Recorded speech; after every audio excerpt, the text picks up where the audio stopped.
किसान भाइयों, पीएम किसान सम्मान निधि योजना से जुड़ी ताज़ा और बड़ी खबर सामने आ रही है।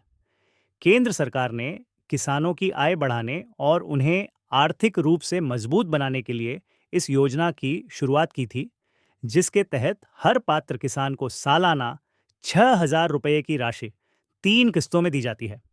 अब किसानों की नज़र 21वीं किस्त पर टिकी हुई है, क्योंकि इस बार चर्चा है कि किस्त की राशि दोगुनी हो सकती है और किसानों को 2,000 रुपये की जगह 4,000 रुपये तक मिल सकते हैं।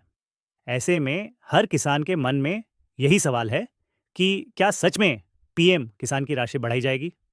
21वीं किस्त कब तक आएगी? और सरकार की तरफ से अब तक क्या आधिकारिक अपडेट जारी हुआ है? इस वीडियो में हम आपको पीएम किसान योजना 2025 की पूरी जानकारी देंगे। किस्त की राशि, ताज़ा बदलाव और किसानों को मिलने वाले लाभों के बारे में विस्तार से बताएंगे।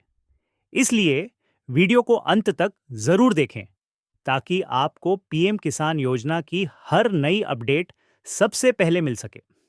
अब तक केंद्र सरकार इस योजना के तहत किसानों को कुल 20 किस्तें जारी कर चुकी है। 2 अगस्त 2025 को 20वीं किस्त मिलने के बाद किसानों के मन में सबसे बड़ा सवाल यही है कि क्या 21वीं किस्त दिवाली से पहले उनके खातों में पहुंच पाएगी?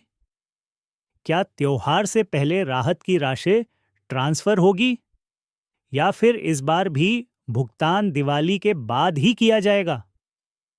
आपको बता दें, किसानों को यह ध्यान रखना जरूरी है कि यदि ई-केवाईसी पूरी नहीं की गई, भूलेख सत्यापन अधूरा है या बैंक खाता आधार से लिंक नहीं है, तो इस बार 21वीं किस्त का लाभ नहीं मिलेगा। इस वजह से सभी लाभार्थियों के लिए आवश्यक है कि वे समय रहते सभी जरूरी प्रक्रिया पूरी कर लें। प्रधानमंत्री किसान सम्मान निधि योजना के अंतर्गत हर साल किसानों को 6,000 रुपये की राशि दी जाती है, जिसे 3 बराबर हिस्सों में बांटा जाता है। हर किस्त 2,000 रुपये की होती है और सीधे किसानों के बैंक खातों में ट्रांसफर की जाती है। अब तक देश के किसानों को प्रधानमंत्री किसान सम्मान निधि योजना की 20 किस्तों का लाभ मिल चुका है। किसानों के बीच यह चर्चा है कि क्या इस बार केंद्र सरकार किस्त की राशि बढ़ाकर 4,000 रुपये कर सकती है। हालांकि इस विषय पर अभी तक सरकार की ओर से कोई आधिकारिक घोषणा नहीं की गई है और मीडिया रिपोर्ट्स के मुताबिक 21वीं किस्त नवंबर या दिसंबर 2025 में जारी की जा सकती है। इसका अर्थ है कि इस बार दिवाली से पहले किस्त मिलने की संभावना कम है, क्योंकि अभी तक सरकार की ओर से कोई आधिकारिक तारीख घोषित नहीं की गई है। इसी सिलसिले में हम आपको बताते हैं कि आप कैसे जांच सकते हैं कि आपका बैंक खाता आधार से लिंक है या नहीं, ताकि आपको 21वीं किस्त का लाभ बिना किसी परेशानी के मिल सके। इसके लिए सबसे पहले गूगल में टाइप करें NPCI। जो पहली वेबसाइट आएगी npci.org.in, उस पर क्लिक करें। वेबसाइट खुलने के बाद ऊपर मेनू में कंज्यूमर वाला ऑप्शन मिलेगा, उस पर क्लिक करें। जैसे ही आप इस पर क्लिक करेंगे तो आपके सामने एक नया डैशबोर्ड खुल जाएगा। यहाँ आपको भारत आधार सीडिंग अनेबल बेस वाला ऑप्शन दिखाई देगा। आपको अब इस पर क्लिक करना है। इस पर क्लिक करने के बाद एक नया पेज खुलेगा। अब आपको अपना आधार मैप्ड स्टेटस चेक करना है। इसके लिए आपको आधार मैप स्टेटस वाले विकल्प पर क्लिक करना होगा। जैसे ही आप इस ऑप्शन पर क्लिक करेंगे, एक नया पेज खुलेगा जिसमें आपको अपना 12 अंकों का आधार नंबर और कैप्चा कोड भरना होगा। इसके बाद आपके रजिस्टर्ड मोबाइल नंबर पर एक OTP आएगा, जिसे दर्ज करने के बाद कन्फर्म बटन पर क्लिक करें।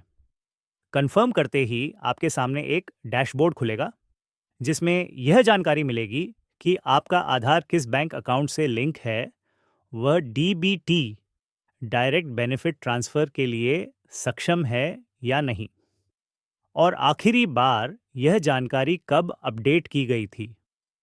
यदि आपका आधार सीडिंग स्टेटस डिसेबल दिखाई दे रहा है, तो आपको इसे पुनः एनेबल करना आवश्यक है।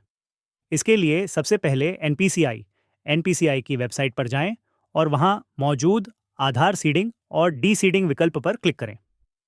इसके बाद आपको 12 अंकों का आधार नंबर दर्ज करना होगा और सीडिंग का विकल्प चुनना होगा। इसके पश्चात बैंक का नाम और खाता नंबर सिलेक्ट करें। सभी विवरण भरने के बाद कैप्चा कोड डालें और सबमिट बटन पर क्लिक करें। इस प्रक्रिया के अंत में आपकी रिक्वेस्ट सफलतापूर्वक सबमिट हो जाएगी।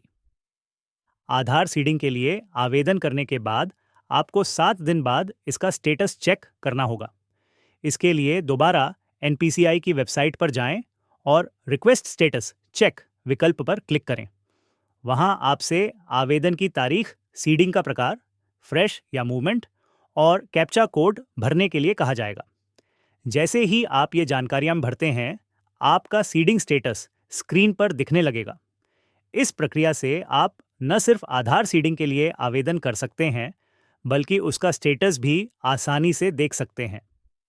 जैसे ही आपका बैंक खाता सक्रिय होकर आधार से जुड़ जाएगा, डीबीटी से संबंधित सभी लाभ सीधे आपके खाते में ट्रांसफर होने लगेंगे।